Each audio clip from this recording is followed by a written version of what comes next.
ನಮಸ್ಕಾರ, welcome to Yoyo Kannada. ಬನ್ನಿಗ ನೋಡೋಣ ಈ ದಿನದ ರಾಶಿ ಫಲಗಳನ್ನ. ಮೊದಲಿಗೆ ಮೇಷರಾಶಿ. ಗುರಿ ಸಾಧನೆಗೆ ಸೂಕ್ತ ಸಮಯ. ಪ್ರಯತ್ನ ಮಾಡಿದ ಕಾರ್ಯಗಳು ಕೈಗೂಡುತ್ತವೆ. ವಿದ್ಯಾರ್ಥಿಗಳಿಗೆ ಉನ್ನತ ಪ್ರಶಸ್ತಿ ಸಿಗುವ ಸಾಧ್ಯತೆಗಳಿವೆ. ವೃಷಭ ರಾಶಿ. ಗೊಂದಲಕ್ಕೆ ಒಳಗಾಗದೆ ಮುನ್ನುಗ್ಗಬೇಕು. ಕೆಲಸದಲ್ಲಿ ಸ್ಪಷ್ಟತೆ ಇರಲಿ. ಅಲ್ಪಧನ ಲಾಭ ಆದರೂ ಹಳೆಯ ಸಾಲ ತೀರುತ್ತದೆ. ಹಿರಿಯರ ಆರೋಗ್ಯದಲ್ಲಿ ಏರುಪೇರಾಗುವ ಸಾಧ್ಯತೆಗಳಿವೆ. ಮಿಥುನ ರಾಶಿ. ಲೇವಾದೇವಿ ವ್ಯವಹಾರದಲ್ಲಿ ಅನಿರೀಕ್ಷಿತ ಏರಿಕೆ ಕಂಡುಬರುವುದು. ಸಂಗಡಿಗರ ಸಹಕಾರ ತೋರೋದ್ರಿಂದ ನಿರಾತಂಕ ಜೀವನ ಇರುತ್ತದೆ. ಮಾಡುವ ಕಾರ್ಯಗಳಲ್ಲಿ ಯಶಸ್ಸು ಸಿಗುತ್ತದೆ. ಆರ್ಥಿಕ ಸಂಕಷ್ಟ ದೂರವಾಗುತ್ತದೆ. ಕರ್ಕ ರಾಶಿ. ಸಮಾಧಾನಕರ ಜೀವನ ಇದೆ. ಅಧಿಕಾರಿಗಳ ಸಹಕಾರ ಸಿಗುತ್ತದೆ. ಮನೆ ಕಟ್ಟುವ ಆಸೆ ಕೈಗೂಡುವ ಸಮಯ. ಬಂಧು ಮಿತ್ರರ ಹಾರೈಕೆ ತಮ್ಮೊಂದಿಗಿದೆ. ದೂರ ಪ್ರಯಾಣದ ಯೋಗ ಇದೆ. ಸಿಂಹರಾಶಿ. ಗಂಭೀರ ಆರೋಪದಿಂದ ಮುಕ್ತರಾಗುತ್ತೀರಿ. ಅನುಕೂಲಕರ ವಾತಾವರಣ ಇರೋದ್ರಿಂದ ಇನ್ನು ಹೆಚ್ಚಿನ ವ್ಯಾವಹಾರಿಕ ಸುಧಾರಣೆ ಮಾಡಲು ಪ್ರಯತ್ನ ನಡೆಸುತ್ತೀರಿ. ಆರೋಗ್ಯದ ಸೂಕ್ತ ಕಾಳಜಿ ವಹಿಸಿ. ಕನ್ಯಾ ರಾಶಿ. ನಿರೀಕ್ಷೆಗೆ ತಕ್ಕಂತೆ ಕೆಲಸಗಳು ಆಗದೆ ಮಾನಸಿಕ ಅಶಾಂತಿ ಕಂಡುಬರುವುದು. ವ್ಯವಹಾರಗಳಲ್ಲಿ ಹಾನಿಯಾಗುವ ಭಯ. ಪರಿಣಿತರ ಅಥವಾ ಹಿರಿಯರ ಸಲಹೆಯಂತೆ ಮುಂದುವರಿಬೇಕು. ವಿದ್ಯಾರ್ಥಿಗಳಿಗೆ ಒಳ್ಳೆ ಫಲ ಇದೆ. ತುಲಾ ರಾಶಿ. ಕೈ ಹಾಕಿದ ಕೆಲಸಗಳು ನಿರಾತಂಕವಾಗಿ ಮುಂದುವರಿಯುತ್ತವೆ. ಉತ್ತಮವಾದ ಸಮಯ ಇರೋದ್ರಿಂದ ಮನೆಯಲ್ಲಿ ಸಂಭ್ರಮದ ವಾತಾವರಣ ಇದೆ. ಹೊಸ ಯೋಜನೆಗಳಿಗೆ ಚಾಲನೆ ಸಿಗುತ್ತದೆ. ವೃಶ್ಚಿಕ ರಾಶಿ. ಜವಾಬ್ದಾರಿಯ ನಿಮಿತ್ತ ದೂರ ಪ್ರಯಾಣದ ಸಾಧ್ಯತೆ ಇದೆ. ಉದ್ಯೋಗದಲ್ಲಿ ಪ್ರಗತಿ ಇರುವುದು. ಅಹಂಭಾವದಿಂದ ಕಠಿಣ ಪರಿಸ್ಥಿತಿಯನ್ನು ಎದುರಿಸುವ ಪ್ರಸಂಗ ಇದೆ. ಎಚ್ಚರಿಕೆ ವಹಿಸಿ. ನಮ್ರತೆಗೆ ಯೋಗ್ಯ ಸಮ್ಮಾನ ಸಿಗುತ್ತದೆ. ಧನುರಾಶಿ. ಬರುವ ಕಷ್ಟಗಳನ್ನು ಎದುರಿಸಿ ಸಫಲತೆಯನ್ನು ಹೊಂದುತ್ತೀರಿ. ಭಾಗ್ಯ ವೃದ್ಧಿಯಾಗುವ ಯೋಗ ಇದೆ. ವ್ಯವಹಾರದಲ್ಲಿ ಅಡಚಣೆಗಳು ದೂರವಾಗುತ್ತವೆ. ಮನೆಯ ಜವಾಬ್ದಾರಿಗಳು ಹೆಚ್ಚಾಗುವ ಸಂಭವ. ಮಕರ ರಾಶಿ. ಸಾಮಾಜಿಕ ಕ್ಷೇತ್ರದಲ್ಲಿ ಮಾನ ಸಮ್ಮಾನಗಳು ಸಿಗುತ್ತವೆ. ನೌಕರರ ತೊಂದರೆಗಳು ನಿವಾರಣೆಯಾಗುವವು. ಔದ್ಯೋಗಿಕ ಪ್ರವಾಸದ ಯೋಗ ಇದೆ. ಕೊಟ್ಟ ಸಾಲ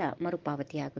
ಕುಂಭರಾಶಿ. ಒಂದೇ ಮನಸ್ಸಿನ ಕ್ರಿಯಾಶೀಲವಾದ ಬದುಕು ಸಾಧನೆಗೆ ಕಾರಣ. ಅಡೆತಡೆಗಳ ನಿವಾರಣೆಯಾಗುವುದು. ನಿಶ್ಚಿತ ಅವಧಿಯ ಪರೀಕ್ಷೆಗಳು ಎದುರಾದ್ರೂ ಬಲಗುಂದೋದಿಲ್ಲ. ಹಿರಿಯರ ಸಲಹೆ ಸಿಗುತ್ತದೆ. ಇನ್ನು ಕೊನೆಯದಾಗಿ ಮೀನರಾಶಿ. ಸಹೋದ್ಯೋಗಿಗಳೊಂದಿಗೆ ಮನಸ್ತಾಪ ಆಗುವ ಯೋಗ ಇದೆ. ಅಪೂರ್ಣ ನಿರ್ಣಯಗಳು ಅಪಾಯ ತರಬಹುದು. ಅತಿ ವಿಶ್ವಾಸಿಕರೇ ಮೋಸ ಮಾಡುವ ಸಾಧ್ಯತೆ ಇದೆ. ದೂರ ಪ್ರಯಾಣ ಅಥವಾ ಪರಸ್ಥಳ ವಾಸ ಸಂಭವ. ಹೀಗಿವೆ ಈ ದಿನದ ರಾಶಿ ಫಲಗಳು. ಸರ್ವರಿಗೆ ಶುಭವಾಗಲಿ. ಶುಭ ದಿನ.